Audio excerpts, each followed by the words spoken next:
क्या महाभारत का 18 दिन चला युद्ध एक दिन कम हुआ था, जो कि इस कलयुग में तृतीय विश्व युद्ध के रूप में पूरा होगा। महाभारत युद्ध के क्या नियम थे? आखिर क्यों हुआ था महाभारत का युद्ध? महाभारत युद्ध के बाद कितने लोग बचे थे? फिर उनका क्या हुआ था? 18 दिन में कौन से दिन क्या हुआ था? कौन कौन से योद्धाओं ने प्रत्यक्ष रूप से इस युद्ध में भाग नहीं लिया था, लेकिन युद्ध इन्हीं की दम पर लड़ा गया था? और भी बहुत कुछ चौंकाने वाले रहस्यों को आज के इस वीडियो में हम जानने वाले हैं। पूरे महाभारत युद्ध का विश्लेषण आज के इस वीडियो में हम जानने वाले हैं। ऐसा विस्तार पूर्वक वीडियो YouTube पर दूसरा कहीं नहीं मिलेगा, इसलिए प्लीज चैनल को सब्सक्राइब करके साथ में घंटी वाला बेल आइकन जरूर दबा दें, ताकि न्यू वीडियो का नोटिफिकेशन आपको सबसे पहले मिल सके। तो चलिए दोस्तों, बिना टाइम को वेस्ट किए वीडियो को स्टार्ट करते हैं। सबसे पहले जानते हैं कि आखिर महाभारत का युद्ध क्यों हुआ था। कुरुक्षेत्र में कौरवों और पांडवों के मध्य कुरु साम्राज्य के सिंहासन की प्राप्ति के लिए महाभारत का युद्ध लड़ा गया था। हालांकि युद्ध लड़े जाने के और भी कई कारण थे। कहते हैं कि यदि कौरव पांडवों को 5 गांव दे देते तो युद्ध नहीं होता। दूसरा कारण यह था कि यदि कौरव और पांडव जुआ नहीं खेलते तो युद्ध नहीं होता। चलो, यदि खेल भी लिया था तो द्रौपदी को दांव पर नहीं लगाते तो भी युद्ध टल जाता। तीसरा कारण यह था कि यदि द्रौपदी दुर्योधन को अंधे का पुत्र अंधा नहीं कहती तो उसका चीरहरण नहीं होता और ना ही युद्ध होता। यही सभी कारण युद्ध होने के माने जाते हैं। चलिए अब जानते हैं महाभारत युद्ध कब हुआ था। शोध अनुसार महाभारत का युद्ध 22 नवंबर 3067 ईसा पूर्व हुआ था। तब भगवान श्री कृष्ण 55 या 56 वर्ष के थे। हालांकि कुछ विद्वान मानते हैं कि उनकी उम्र 83 वर्ष की थी। महाभारत युद्ध के 36 वर्ष बाद उन्होंने देह त्याग दी थी। इसका मतलब 119 वर्ष की आयु में उन्होंने देह त्याग किया था। आर्यभट्ट के अनुसार महाभारत का युद्ध 3137 ईसा पूर्व में हुआ था। पुराणों के अनुसार भगवान श्री कृष्ण की आयु 125 वर्ष बताई गई है, जबकि ज्योतिषियों के मता अनुसार उनकी आयु 110 वर्ष थी। ज्योतिषियों के अनुसार कलयुग के आरंभ होने से 6 माह पूर्व मार्गशीर्ष शुक्ल 14 को महाभारत का युद्ध आरंभ हुआ था, जो कि 18 दिनों तक चला था। कलयुग का आरंभ श्री कृष्ण के निधन के 35 वर्ष पश्चात हुआ था। आइए अब जानते हैं महाभारत युद्ध के नियमों को। जब महाभारत का युद्ध हुआ था तो पितामह भीष्म की सलाह पर दोनों दलों ने एकत्र होकर युद्ध के कुछ नियम बनाए थे, लेकिन इन नियमों को यदि कोई भी एक पक्ष तोड़ देता था तो फिर दूसरा पक्ष भी इसे तोड़ सकता था। कौन से थे ये नियम? चलिए जानते हैं। पहला नियम था कि प्रतिदिन युद्ध सूर्योदय से लेकर सूर्यास्त तक ही रहेगा। सूर्यास्त के बाद युद्ध नहीं होगा। दूसरा नियम था कि युद्ध की समाप्ति के पश्चात छल कपट छोड़कर सभी लोग प्रेम का व्यवहार करेंगे। तीसरा नियम था कि रथ वाला रथ वाले से, हाथी वाला हाथी वाले से और पैदल वाला पैदल वाले से ही युद्ध करेगा। चौथा नियम था कि एक वीर के साथ केवल एक ही वीर युद्ध करेगा। पांचवा नियम था कि भय से भागते हुए या शरण में आए हुए लोगों पर अस्त्र शस्त्र का प्रहार नहीं किया जाएगा। छठवां नियम था कि जो वीर निहत्था हो जाएगा उस पर कोई अस्त्र नहीं उठाएगा। और सातवां नियम था कि युद्ध में सेवक का काम करने वालों पर कोई अस्त्र नहीं उठाएगा। हालांकि बहुत से नियमों को एक पक्ष के लोगों ने तोड़ा तो फिर दूसरे पक्ष के लोगों ने भी खुलकर इन नियमों को तोड़ा था। आइए अब जानते हैं महाभारत का युद्ध कैसे हुआ था और दोनों पक्षों की सेना की क्या स्थिति थी। महाभारत युद्ध में रथ, घोड़े, हाथी, ऊंट के अलावा कहते हैं कि वायुयान का भी उपयोग हुआ था। अस्त्र और शस्त्र दोनों ही अलग अलग प्रकार के घातक हथियार थे। अस्त्र उसे कहते थे जो किसी मंत्र या किसी यंत्र द्वारा संचालित होते थे और शस्त्र उसे कहते थे जो हाथों से चलाए जाते थे। अस्त्रों को मंत्रों द्वारा दूरी से फेंकते थे, जैसे पशुपतास्त्र, ब्रह्मास्त्र, गरुणास्त्र आदि। उक्त सभी को दिव्यास्त्र कहते थे। शस्त्रों को हाथों से चलाया जाता था। शस्त्र दो प्रकार के होते थे, यंत्र शस्त्र और हस्त शस्त्र।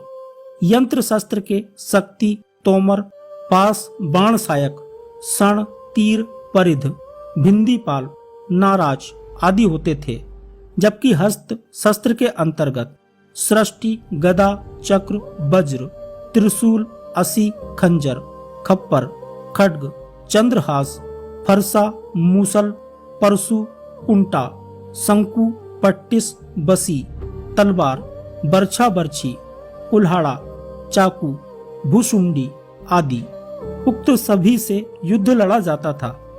पांडवों की सेना 7 अक्षौहिणी तथा कौरवों की 11 अक्षौहिणी सेना थी। एक अक्षौहिणी सेना में 21,870 रथ, 21,870 हाथी, 35,610 घुड़सवार और 1,09,340 पैदल सैनिक होते थे। यह प्राचीन सेना का माप हुआ करता था। इस प्रकार लगभग 46 लाख लोगों ने इस युद्ध में भाग लिया था। आइए अब जानते हैं कि महाभारत का युद्ध कहाँ हुआ था और इसमें कौन कौन से देश के राजाओं ने भाग लिया था। महाभारत युद्ध से पूर्व पांडवों ने अपनी सेना का पड़ाव कुरुक्षेत्र के पश्चिमी क्षेत्र में सरस्वती नदी के दक्षिणी तट पर बसे समंत्र पंचक तीर्थ के पास हिरण्यवती नदी, जो कि सरस्वती नदी की सहायक नदी है, के तट पर डाला था तथा कौरवों ने कुरुक्षेत्र के पूर्वी भाग में वहां से कुछ योजन की दूरी पर एक समतल मैदान में अपना पड़ाव डाला था। दोनों ओर के शिविरों में सैनिकों के भोजन और घायलों के इलाज की उत्तम व्यवस्था थी। हाथी, घोड़े और रथों की अलग व्यवस्था थी। हजारों शिविरों में से प्रत्येक शिविर में प्रचुर मात्रा में खाद्य सामग्री, अस्त्र शस्त्र, यंत्र और कई वेद शिल्पी वेतन देकर रखे गए थे। दोनों सेनाओं के बीच में युद्ध के लिए 5 योजन यानी कि लगभग 40 किलोमीटर का घेरा छोड़ दिया गया था। कौरवों की ओर से सहयोगी जनपद थे गांधार, मद्र, सिंध, काम्बोज, कलिंग, सिंघल, दरद, अभिसह, मागध, पिशाच, कौशल, प्रतीच्य, वाहिक, उद्दीच्य, अंश, पल्लव, सौराष्ट्र, अवंती, निषाद, सूरसेन, सिबी, बस्ती, पौरव, तुषार, चुचुपदेश, अस्वक, पांड्य, पुलिंद, पारद, क्षुद्रक, प्राग्ञ ज्योतिषपुर, मैकल, कुरुविंद, त्रिपुरा, सल्ल, अम्बष्ट, कैतव, यवन, तिरगर्त, सौबीर और प्राच्य। और कौरवों की ओर से लड़ने वाले प्रमुख योद्धा थे भीष्म, द्रोणाचार्य, कृपाचार्य, कर्ण, अश्वत्थामा, मद्र नरेश, शल्य, भूरिश्रवा, अलम्बुस, कृतवर्मा, कलिंगराज, श्रुतयुद्ध, शकुनी, भगदत्त, जयद्रथ, बिंद अनुबिंद, काम्बोजराज, सुदक्षिण, बृहदल, दुर्योधन व उसके 99 भाई सहित अन्य हजारों योद्धा। अब बात करते हैं पांडवों की। तो पांडवों की ओर से लड़ने वाले जनपद थे पांचाल, चेदी, काशी, करुष, मत्स्य, कैकय, सृंजय, दक्षाण, सोमक, कुंती, आनप्त, दासेरक, प्रभद्रक, अनुपक, किरात, पटच्चर, तित्तिर, चोल, पांड्य, अग्निवेश्य, हुंड, दानभारी, सवर, उद्भस, वत्स, पौंड्र, पिशाच, पुंड्र, कुंडीविष, मारुत, धैनुक, धैनुक, तगण, परतगण तथा पांडवों की ओर से लड़ने वाले प्रमुख योद्धा थे भीम, नकुल, सहदेव, अर्जुन, युधिष्ठिर, द्रौपदी के 5 पुत्र, सात्यकी, उत्तमौजा, विराट, द्रुपद, धृष्टद्युम्न, अभिमन्यु, पांड्यराज, घटोत्कच, शिखंडी, युयुत्सु, कुंती भोज, उत्तमौजा, सैव्य, और अनुप्राज नील। इसके अलावा तटस्थ जनपद थे विदर्भ, साल्व, चीन, लोहित्य, शोणित, नेपा, कोंकण, कर्नाटक, केरल, आंध्र, द्रविड़ आदि ने इस युद्ध में भाग नहीं लिया था। इसके अलावा महाभारत युद्ध में लगभग 46 लाख लोगों ने भाग लिया था। हालांकि ऐसे भी हजारों योद्धा या लोग थे जिन्होंने युद्ध में भाग तो नहीं लिया था, लेकिन उन्होंने भयंकर रूप से युद्ध को प्रभावित किया था। ऐसे ही 5 योद्धा थे जिन्होंने प्रत्यक्ष रूप से युद्ध नहीं लड़ा, लेकिन युद्ध को अपने तरीके से प्रभावित किया था, जिनमें से पहले नंबर पर हैं हनुमान जी। भीम और हनुमान जी दोनों ही पवन पुत्र माने जाते हैं। भीम ने हनुमान जी की पूंछ उठाने का साहस किया था, लेकिन उनको क्षमा मांगनी पड़ी थी। दूसरा, हनुमान जी ने अर्जुन का भी घमंड चूर किया था। बाद में श्री कृष्ण की युक्ति के अनुसार हनुमान जी से पांडवों ने जीत का आश्वासन ले लिया था। इसी के चलते वे युद्ध में अर्जुन के रथ के ऊपर ध्वज में विराजमान हो गए थे। तब अर्जुन कर्ण के रथ पर बाण चलाते थे तो उनका रथ थोड़ा पीछे खिसक जाता था, और जब कर्ण अर्जुन के रथ पर बाण चलाता था तो उनका रथ टस से मस नहीं होता था। तब अर्जुन ने भगवान श्री कृष्ण से कहा कि नीचे देखो प्रभु, मेरा रथ जरा भी नहीं हिल रहा है। तब भगवान श्री कृष्ण अर्जुन से कहते हैं कि नीचे नहीं, ऊपर देखो, क्योंकि अर्जुन के रथ के ऊपर ध्वज पर स्वयं हनुमान जी विराजमान थे। दूसरे नंबर पर हैं स्वयं भगवान श्री कृष्ण, जिन्होंने प्रत्यक्ष रूप से युद्ध में भाग नहीं लिया, लेकिन युद्ध को सबसे ज्यादा भगवान श्री कृष्ण ने ही प्रभावित किया था। युद्ध में सभी हाथी और रथों के सारथियों में से बहुत सौ ने प्रत्यक्ष रूप से कभी युद्ध नहीं लड़ा। वे बस योद्धाओं के रथ या हाथी को चलाते रहे। उनमें से बहुत से तो पहले ही मारे जाते थे, जिनके स्थान पर दूसरे सारथी की नियुक्ति हो जाती थी। भगवान श्री कृष्ण अर्जुन के रथ के सारथी थे। कर्ण के सारथी शल्य थे। शल्य ने युद्ध में प्रत्यक्ष रूप से भूमिका निभाई, परंतु श्री कृष्ण ने युद्ध में कभी हथियार नहीं उठाया और न ही उन्होंने किसी योद्धा का वध किया। फिर भी उन्होंने सबसे ज्यादा युद्ध को प्रभावित किया था। तीसरे नंबर पर है इंद्र। जी हाँ, इंद्र को जब पता चला कि उनके पुत्र अर्जुन को कर्ण से सबसे ज्यादा खतरा है, तो वे श्री कृष्ण के पास पहुंचे। श्री कृष्ण ने उनको सलाह दी कि कर्ण बहुत बड़ा दानवीर है। आप उसके दान देने के समय पर ब्राह्मण के वेश में पहुंचकर उससे दान लेने का संकल्प करने के बाद उससे कवच और कुंडल मांग लें। इंद्र ने ऐसा ही किया, लेकिन कवच कुंडल ले जाने के बाद आकाशवाणी हुई कि तुमने धोखे से कर्ण के कवच कुंडल लिए हैं, इसके बदले में तुम्हें भी कुछ देना होगा, अन्यथा तुम्हारा यह रथ भूमि में ऐसा ही धंसा रहेगा और तुम भी धंस जाओगे। तब इंद्र ने वापस लौटकर कर्ण को अपना अमोघ अस्त्र देकर कहा कि जिस किसी पर भी तुम इसे चलाओगे वह निश्चित ही मारा जाएगा। यह अचूक है, लेकिन इसका उपयोग एक बार ही कर सकते हो। कर्ण उस अस्त्र से अर्जुन को मारना चाहता था, लेकिन दुर्योधन और कृष्ण के कहने पर उसे मजबूरन यह अस्त्र घटोत्कच पर चलाना पड़ा। चौथे नंबर पर है युयुत्सु, कौरवों का सौतेला भाई, जिसने युधिष्ठिर के समझाने पर युद्ध के ऐन वक्त पर कौरवों को छोड़कर पांडवों का साथ देने का निश्चय किया। अपने खेमे में आने के बाद युधिष्ठिर ने एक विशेष रणनीति के तहत युयुत्सु की योग्यता को देखते हुए उसे योद्धाओं के लिए हथियारों और रसद की आपूर्ति व्यवस्था का प्रबंध देखने के लिए नियुक्त किया था। इस तरह कौरवों की सेना कमजोर हो गई थी, क्योंकि वे कौरवों की सेना और उसकी शक्ति का संपूर्ण ज्ञान रखते थे। जब युधिष्ठिर सशरीर स्वर्ग जाने लगे, तब उन्होंने परीक्षित को राजा और युयुत्सु को उनका संरक्षक बना दिया था। 5वें नंबर पर है बर्बरीक। भीम पौत्र और घटोत्कच के पुत्र दानवीर बर्बरीक के लिए 3 बाण ही काफी थे, जिसके बल पर वे कौरवों और पांडवों की पूरी सेना को समाप्त कर सकते थे। इसलिए भगवान श्री कृष्ण ने दान में उनका शीश मांग लिया था। उसकी इच्छा थी कि वह महाभारत का युद्ध देखे, तो श्री कृष्ण ने उसको वरदान देकर उसका शीश एक जगह पर रखवा दिया था, जहां से उसने महाभारत का संपूर्ण युद्ध देखा था। कहते हैं कि जब वे कौरवों की सेना को देखते थे तो उधर तबाही मच जाती थी, और जब वे पांडवों की सेना की ओर देखते थे तो उधर की सेना का संहार होने लगता था।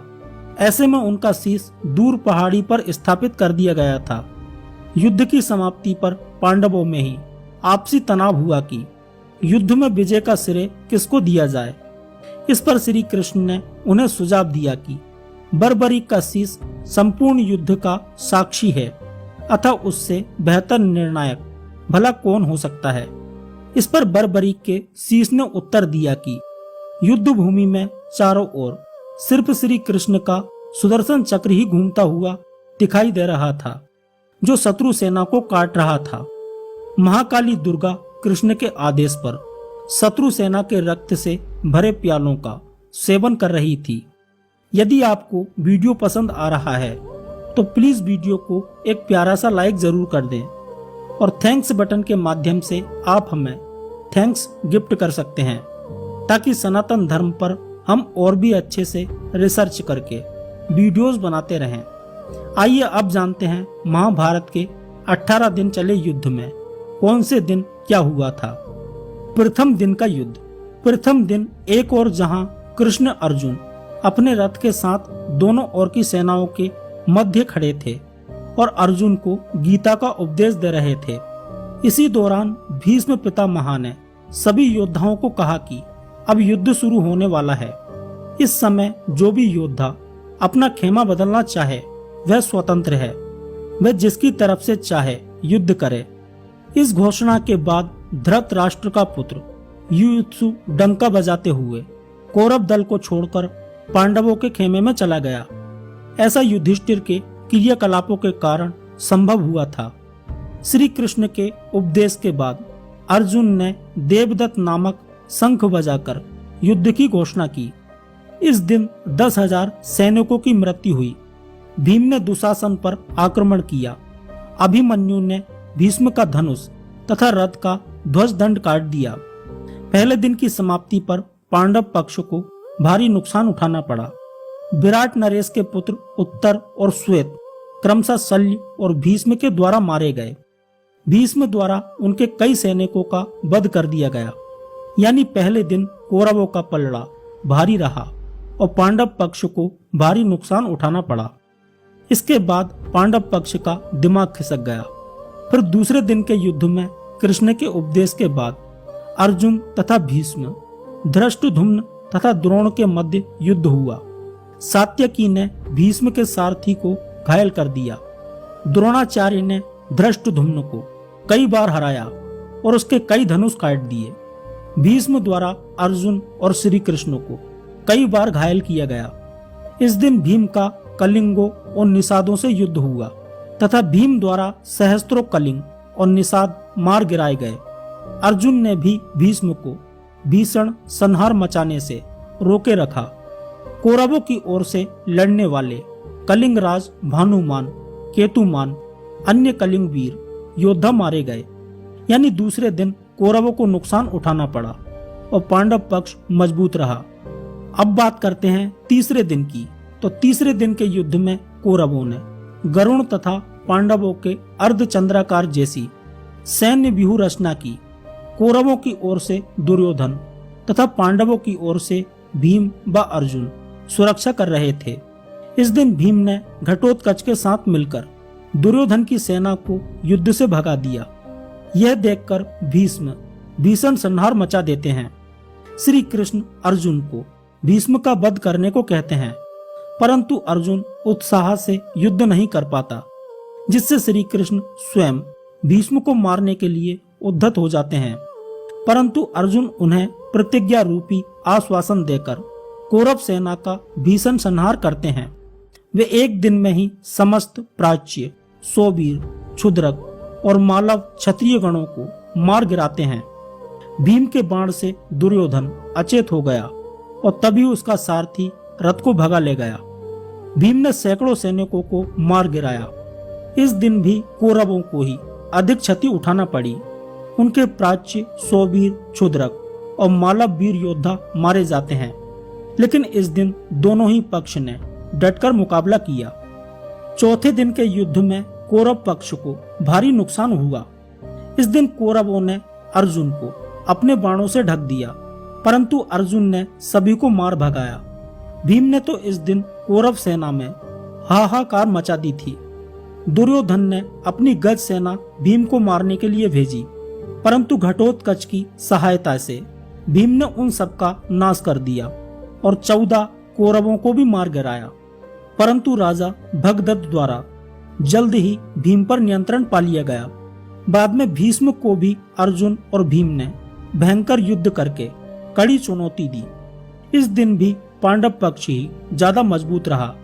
5वें दिन के युद्ध में श्री कृष्ण के उपदेश के बाद युद्ध की शुरुआत हुई। फिर भयंकर मारकाट मची। दोनों ही पक्षों के सैनिकों का भारी संख्या में वध हुआ। इस दिन भीष्म ने पांडव सेना को अपने बाणों से ढक दिया था। उन पर रोक लगाने के लिए क्रमशः अर्जुन और भीम ने उनसे भयंकर युद्ध किया। सात्यकी ने द्रोणाचार्य को भीषण संहार करने से रोके रखा। भीष्म द्वारा सात्यकी को युद्ध क्षेत्र से भगा दिया गया। सात्यकी के 10 पुत्र मारे गए। इस दिन दोनों पक्षों ने ही डटकर मुकाबला किया। 6वें दिन के युद्ध में कौरवों ने क्रौंच व्यूह तथा पांडवों ने मकर व्यूह के आकार की सेना कुरुक्षेत्र में उतारी। भयंकर युद्ध के बाद द्रोण का सारथी मारा गया। युद्ध में बार बार अपनी हार से दुर्योधन क्रोधित होता रहा, परंतु भीष्म उसे ढांढस बांधते रहे। अंत में भीष्म द्वारा पांचाल सेना का भयंकर संहार किया गया। इस दिन भी दोनों पक्षों ने ही डटकर मुकाबला किया। 7वें दिन के युद्ध में कौरवों द्वारा मंडलाकार व्यूह की रचना की गई और पांडवों ने वज्र व्यूह की आकृति में सेना लगाई। मंडलाकार में एक हाथी के पास 7 रथ, एक रथ की रक्षार्थ 7 अश्वारोही, एक अश्वारोही की रक्षार्थ 7 धनुधर तथा एक धनुधर की रक्षार्थ 10 सैनिक लगाए गए थे। सेना के मध्य दुर्योधन था।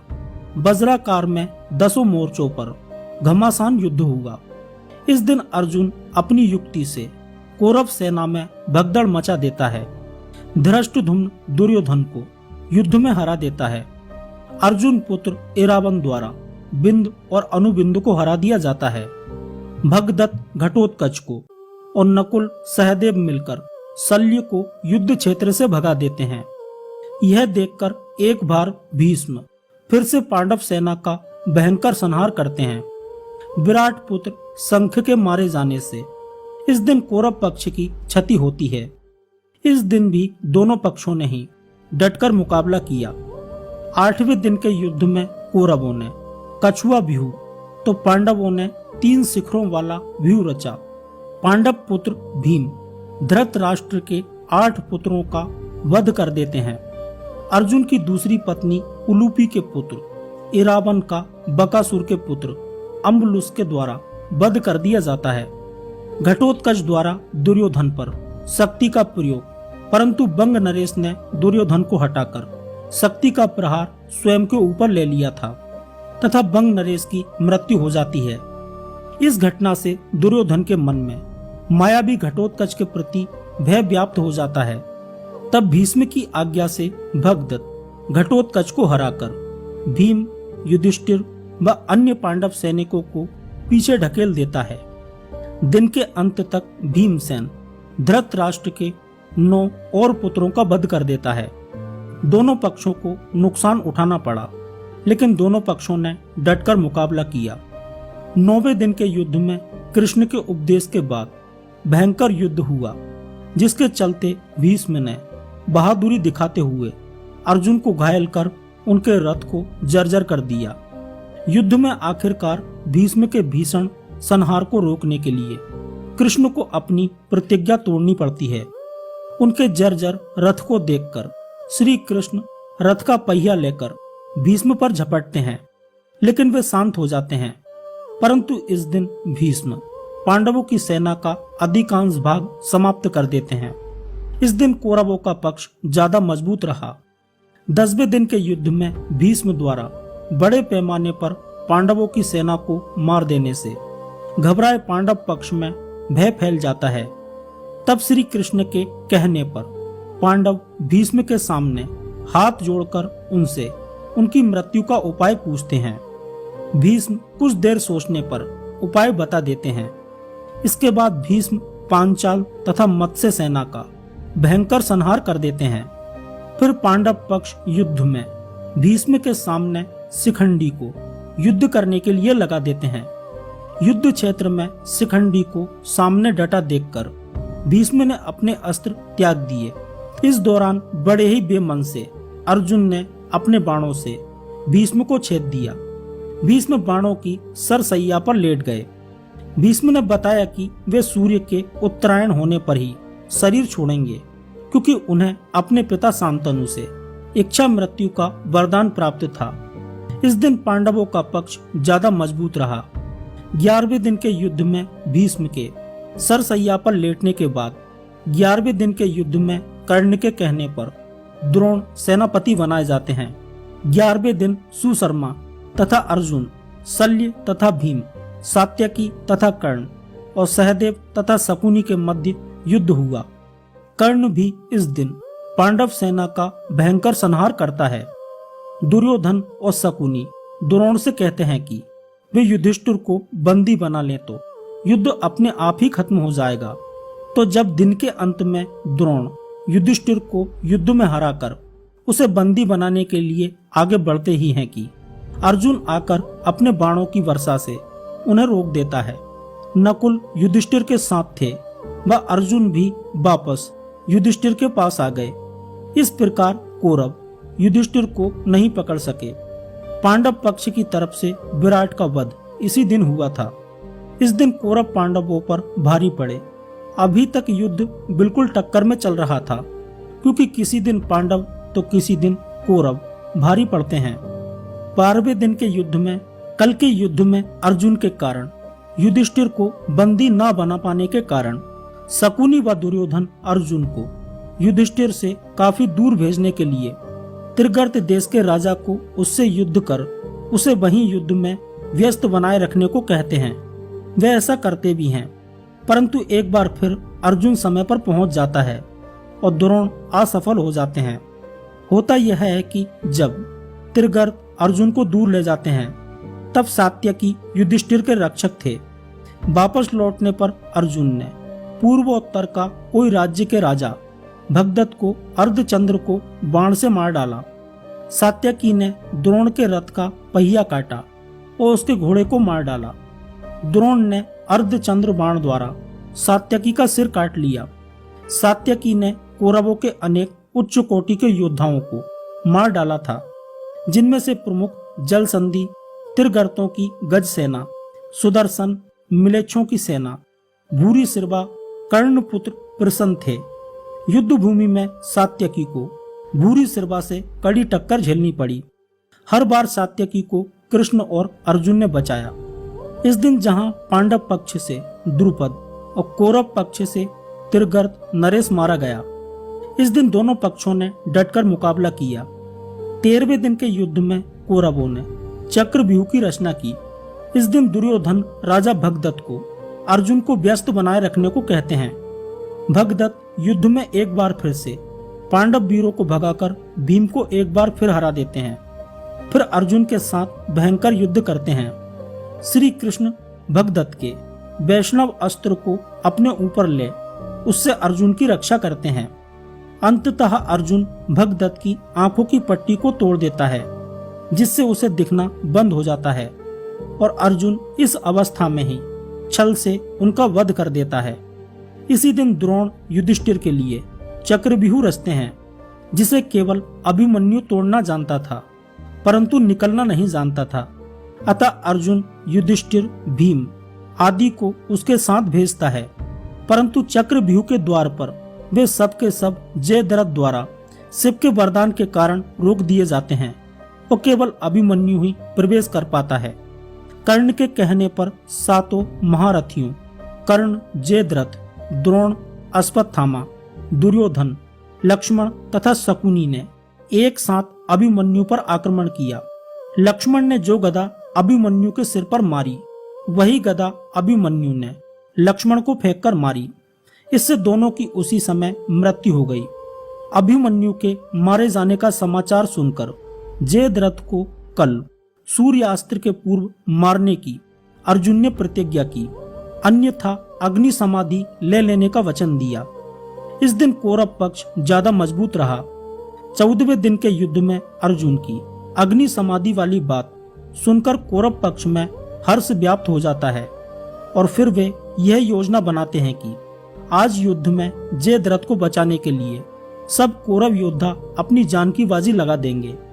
द्रोण जयद्रथ को बचाने का पूर्ण आश्वासन देते हैं और उसे सेना के पिछले भाग में छिपा देते हैं। युद्ध शुरू होता है। भूरिश्रवा सात्यकी को मारना चाहता था, तभी अर्जुन ने भूरिश्रवा के हाथ काट दिए। वह धरती पर गिर पड़ा। तभी सात्यकी ने उसका सिर काट दिया। द्रोण, द्रुपद और विराट को मार देते हैं। तब श्री कृष्ण अपनी माया से सूर्यास्त कर देते हैं। सूर्यास्त होते देख अर्जुन अग्नि समाधि की तैयारी करने लग जाते हैं। छिपा हुआ जयद्रथ जिज्ञासावश अर्जुन को अग्नि समाधि लेते देखने के लिए बाहर आकर हंसने लगता है। उसी समय श्री कृष्ण की कृपा से सूर्य पुनः निकल आता है और तुरंत ही अर्जुन सबको रोनते हुए कृष्ण द्वारा किए गए छद्म सूर्यास्त्र के कारण बाहर आए जयद्रथ को मारकर उसका मस्तक उसके पिता के गोद में गिरा देते हैं। 15वें दिन के युद्ध में द्रोण की संहारक शक्ति के बढ़ जाने से पांडवों के खेमे में दहशत फैल गई। पिता पुत्र ने मिलकर महाभारत युद्ध में पांडवों की हार सुनिश्चित कर दी थी। पांडवों की हार को देखकर श्री कृष्ण ने युधिष्ठिर से छल का सहारा लेने को कहा। इस योजना के तहत युद्ध में ये बात फैला दी गई कि अश्वत्थामा मारा गया, लेकिन युधिष्ठिर झूठ बोलने को तैयार नहीं थे। तब अवंती राज के अश्वत्थामा नामक हाथी का भीम के द्वारा वध कर दिया गया। इसके बाद युद्ध में ये बात फैला दी गई कि अश्वत्थामा मारा गया। जब द्रोणाचार्य ने धर्मराज युधिष्ठिर से अश्वत्थामा की सत्यता जानना चाहिए तो उन्होंने जवाब दिया, अश्वत्थामा मारा गया परंतु हाथी। श्री कृष्ण ने उसी समय शंखनाद किया, जिसके शोर के चलते गुरु द्रोणाचार्य आखिरी शब्द हाथी नहीं सुन पाए और उन्होंने समझा मेरा पुत्र मारा गया। यह सुनकर उन्होंने शस्त्र त्याग दिए और युद्ध भूमि में आंखें बंद कर शोक में डूब गए। यही मौका था जबकि द्रोणाचार्य को निहत्था जानकर द्रौपदी के भाई धृष्टद्युम्न ने तलवार से उनका सिर काट डाला। 16वें दिन के युद्ध में द्रोण के छल से वध किए जाने के बाद कौरवों की ओर से कर्ण को सेनापति बनाया जाता है। कर्ण पांडव सेना का भयंकर संहार करते हैं और वह नकुल तथा सहदेव को युद्ध में हरा देता है, परंतु कुंती को दिए वचन को स्मरण कर उनके प्राण नहीं लेता है। फिर अर्जुन के साथ भी भयंकर संग्राम होता है। दुर्योधन के कहने पर कर्ण ने अमोघ शक्ति द्वारा घटोत्कच का वध कर दिया। ये अमोघ शक्ति कर्ण ने अर्जुन के लिए बचाकर रखी थी, लेकिन घटोत्कच से घबराए दुर्योधन ने कर्ण से इस शक्ति का इस्तेमाल करने के लिए कहा। यह एक ऐसी शक्ति थी जिसका बार कभी खाली नहीं जा सकता था। कर्ण ने इसे अर्जुन का वध करने के लिए बचाकर रखी थी। इसी बीच भीम का युद्ध दुशासन के साथ होता है और वह दुशासन का वध कर उसकी छाती का रक्त पीता है और अंत में सूर्यास्त हो जाता है। इस दिन दोनों पक्षों को क्षति हुई और दोनों पक्षों ने डटकर मुकाबला किया। 17वें दिन के युद्ध में शल्य को कर्ण का सारथी बनाया गया। इस दिन कर्ण भीम और युधिष्ठिर को हराकर कुंती को दिए वचन को स्मरण कर उनके प्राण नहीं लेता है। बाद में वह अर्जुन से युद्ध करने लग जाता है। कर्ण तथा अर्जुन के मध्य भयंकर युद्ध होता है। कर्ण के रथ का पहिया धंसने पर श्री कृष्ण के इशारे पर अर्जुन द्वारा असहाय अवस्था में कर्ण का वध कर दिया जाता है। इसके बाद कौरव अपना उत्साह हार बैठते हैं, उनका मनोबल टूट जाता है। फिर शल्य प्रधान सेनापति बनाए गए, परंतु उनको भी युधिष्ठिर दिन के अंत में मार देते हैं। इस दिन कौरव पक्ष की भयंकर क्षति हुई और कर्ण, शल्य तथा दुर्योधन के 22 भाई मारे जाते हैं। 18वें दिन कौरवों के 3 योद्धा शेष बचे, अश्वत्थामा, कृपाचार्य और कृतवर्मा। इसी दिन अश्वत्थामा द्वारा पांडवों के वध की प्रतिज्ञा ली गई। सेनापति अश्वत्थामा तथा कृपाचार्य के कृतवर्मा द्वारा रात्रि में पांडव शिविर पर हमला किया गया। अश्वत्थामा ने सभी पांचालों, द्रौपदी के 5 पुत्रों धृष्टद्युम्न तथा शिखंडी आदि का वध किया। पिता को छल पूर्वक मारे जाने का जानकर अश्वत्थामा दुखी होकर क्रोधित हो गए और उन्होंने ब्रह्मास्त्र का प्रयोग कर दिया, जिससे युद्ध भूमि शमशान भूमि में बदल गई। यह देखकर कृष्ण ने उन्हें कलयुग के अंत तक कोड़ी के रूप में जीवित रहने का शाप दे दिया। इस दिन भीम दुर्योधन के बचे हुए भाइयों को मार देता है, सहदेव शकुनी को मार देता है और अपनी पराजय हुई जान दुर्योधन भागकर सरोवर के स्तंभ में जा छुपता है। इसी दौरान बलराम तीर्थ यात्रा से वापस आ गए और दुर्योधन को निर्भय रहने का आशीर्वाद दिया। छिपे हुए दुर्योधन को पांडवों द्वारा ललकारे जाने पर वह भीम से गदा युद्ध करता है और छल से जंघा पर प्रहार किए जाने से उसकी मृत्यु हो जाती है। इस तरह पांडव विजयी होते हैं। युद्ध के बाद में कुछ यादव युद्ध में और बाद में गांधारी के शाप के चलते आपसी युद्ध में मारे गए। पांडव पक्ष के विराट और विराट के पुत्र उत्तर, शंख और श्वेत, सात्यकी के 10 पुत्र, अर्जुन पुत्र इरावन, द्रुपद, द्रौपदी के 5 पुत्र, धृष्टद्युम्न, शिखंडी, कौरव पक्ष के कलिंगराज, भानुमान, केतुमान, अन्य कलिंग वीर, प्राच्य, सौवीर, क्षुद्रक और मालव वीर। कौरवों की ओर से धृतराष्ट्र के, दुर्योधन के सहित सभी पुत्र, भीष्म, त्रिगर्त नरेश, जयद्रथ, भगदत्त, द्रोण, दुशासन, कर्ण, शल्य आदि सभी युद्ध में मारे गए थे। युधिष्ठिर ने महाभारत युद्ध की समाप्ति पर बचे हुए मृत सैनिकों का, चाहे वह शत्रु वर्ग के हों अथवा मित्र वर्ग के, सबका दाह संस्कार एवं तर्पण किया था। इस युद्ध के बाद युधिष्ठिर को राज्य, धन, वैभव से वैराग्य हो गया। कहते हैं कि महाभारत युद्ध के बाद अर्जुन अपने भाइयों के साथ हिमालय चले गए और वहीं उनका देहांत हुआ। महाभारत युद्ध के पश्चात कौरवों की तरफ से 3 और पांडवों की तरफ से 15 यानी कुल 18 योद्धा ही जीवित बचे थे। आइए अब जानते हैं कि महाभारत के बाद बचे हुए लोगों का क्या हुआ। दोस्तों, महाभारत युद्ध में बचे योद्धाओं में कृपाचार्य थे। वह चिरंजीवी थे, इसलिए वह आज भी जिंदा हैं।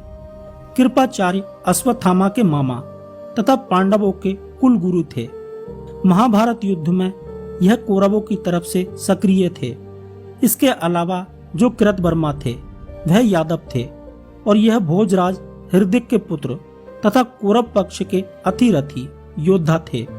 मथुरा पर आक्रमण के समय श्री कृष्ण ने कृतवर्मा को पूर्वी द्वार की रक्षा का भार सौंपा था।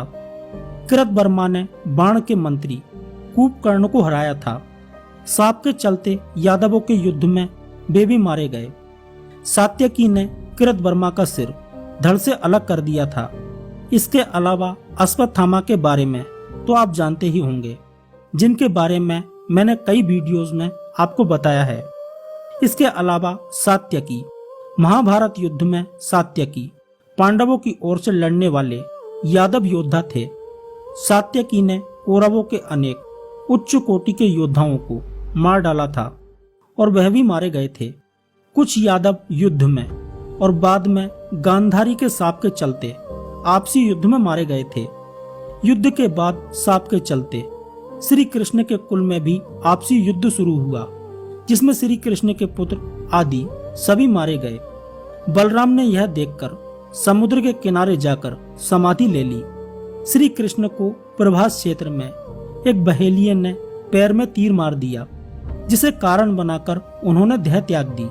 बचे हुए लोगों ने कृष्ण के कहने के अनुसार द्वारिका छोड़ दी और हस्तिनापुर की शरण ले ली। यादवों और उनके भोज गणराज्यों का अंत होते ही श्री कृष्ण की बसाई द्वारिका सागर में डूब गई। पांडवों ने कई वर्ष सुख भोगने के बाद स्वर्ग की ओर गमन किया तथा धृतराष्ट्र और गांधारी ने पांडवों के साथ रहते रहते 15 साल गुजार दिए। तब एक दिन भीम ने धृतराष्ट्र व गांधारी के सामने कुछ ऐसी बातें कह दी जिसे सुनकर उनके मन में बहुत शौक हुआ और दोनों वन में चले गए। उनके साथ गांधारी, कुंती, विदुर और संजय भी वन में रहकर तप करने लगे। विदुर और संजय इनकी सेवा में लगे रहते थे और तपस्या किया करते थे। एक दिन युधिष्ठिर के वन में पधारने के बाद विदुर ने देह छोड़कर अपने प्राणों को युधिष्ठिर में समा दिया।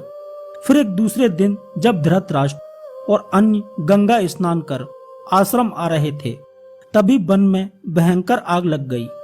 दुर्बलता के कारण धृतराष्ट्र, गांधारी व कुंती भागने में असमर्थ थे, इसलिए उन्होंने उसी अग्नि में प्राण त्यागने का विचार किया और वहीं एकाग्रचित होकर बैठ गए। इस प्रकार धृतराष्ट्र, गांधारी व कुंती ने अपने प्राणों का त्याग कर दिया। संजय ने यह बात तपस्वियों को बताई और वे स्वयं हिमालय पर तपस्या करने चले गए। धृतराष्ट्र, गांधारी व कुंती की मृत्यु का समाचार जब महल में फैला तो हाहाकार मच गया। तब देव ऋषि नारद ने उन्हें धैर्य बंधाया।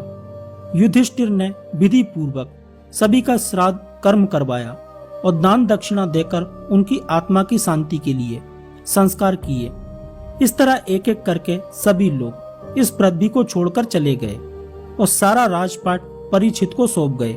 आइए अब जानते हैं कि महाभारत के युद्ध के बाद क्या स्थिति उत्पन्न हुई होगी। लाखों महिलाएं भरी जवानी में विधवा हो गई थी। लाखों महिलाओं के समक्ष पुरुषों का संकट खड़ा हो गया था, अर्थात उनके विवाह के लिए पुरुषों का होना भी बहुत जरूरी था। यह सिर्फ अनुमान ही लगाया जा सकता है। अनुमान ज्ञान नहीं होता, लेकिन यह तय है कि इससे समाज में एक धर्म संकट की स्थिति खड़ी हो गई थी। समाज का नेतृत्व करने वाला कोई नहीं था। राज्यों में बिखराव हो गया था। इतने लोग नहीं थे कि वह राज्य की व्यवस्था को संचालित करते। कहते हैं कि इस युद्ध के परिणाम स्वरूप भारत से वैदिक धर्म, समाज, संस्कृति और सभ्यता का पतन हो गया था। इस युद्ध के बाद से ही अखंड भारत बहुधर्मी और बहुसंस्कृति का देश बनकर खंड खंड होता चला गया। युद्ध के बाद युधिष्ठिर संपूर्ण भारत वर्ष के राजा तो बन गए, लेकिन सब कुछ खोकर। किसी भी पांडव में राजपाट करने की इच्छा नहीं रही। सभी को वैराग्य प्राप्त हो गया। यह देखते हुए युधिष्ठिर ने राजा का सिंहासन परीक्षित को सौंप दिया और खुद चल पड़े हिमालय की ओर जीवन की अंतिम यात्रा पर। उनके साथ चले उनके चारों भाई और द्रौपदी आदि। महाभारत युद्ध के कारण देश बर्बाद हुआ। उस युद्ध ने समूचे आर्यवर्त को खंड खंड कर दिया। इस युद्ध के बाद देश टुकड़ों में बंट गया। सैकड़ों वर्षों तक खामोशी छाई रही। लोग अपने अपने तरीके से जीवन यापन करने लगे। पौराणिक धर्म और अन्य कई तरह के धर्मों का विकास होने लगा। विदेशी भारत में आकर बसने लगे, लूटने लगे, आक्रमण करने लगे। यवन, शक, हूण और कुषाणों का आक्रमण तो बहुत बाद में शुरू हुआ। उसके पहले महाभारत के बाद तो भारत के हजारों लाखों लोगों ने कालांतर में भारत से बाहर निकलकर अरब, तुर्क, मिस्र, मलेशिया, इंडोनेशिया, चीन, रसिया आदि सभी जगह जाकर बसने लगे। धर्म का एक नया मार्ग खुलने लगा। वहां उन्होंने नई संस्कृति और धर्म की नींव रखी। इस बात का वर्णन कोई नहीं करता है कि किस तरह जैन और हिंदू संतों ने अरब, यूरोप और रसिया में जाकर धर्म का प्रचार प्रसार किया, जिसके चलते वहां कबीलों में जी रही मानव सभ्यता को ज्ञान की एक नई रोशनी मिली। दोस्तों, महाभारत से एक बात तो निश्चित ही सीखने को मिलती है कि किसी भी समस्या का समाधान बातचीत से नहीं हो सकता, और यह भी तय है कि युद्ध से भी हासिल नहीं होता। इसका मतलब यह है कि वार्ता विफल होने के बाद युद्ध करो और युद्ध करने के बाद तबाही पर आंसू बहाओ। सवाल यह उठता है कि वार्ता कब विफल होती है। वार्ता तब विफल होती है जब सामने वाले पक्ष में से कोई एक मूर्ख अड़ियल रुख अपनाता है और अंत में सभी उसका साथ देने पर मजबूर हो जाते हैं। आशा करता हूँ आपको वीडियो पसंद आया होगा, तभी आपने यहाँ तक वीडियो देखा है। इसलिए चैनल को सब्सक्राइब नहीं किया है तो प्लीज चैनल को सब्सक्राइब जरूर कर दें, ताकि न्यू वीडियो का नोटिफिकेशन आपको सबसे पहले मिल सके। और वीडियो को लाइक करना बिल्कुल भी ना भूलें। मिलते हैं अगले वीडियो में किसी ऐसे ही टॉपिक के साथ में। धन्यवाद। जय श्री कृष्णा। धन्यवाद। जय श्री कृष्णा।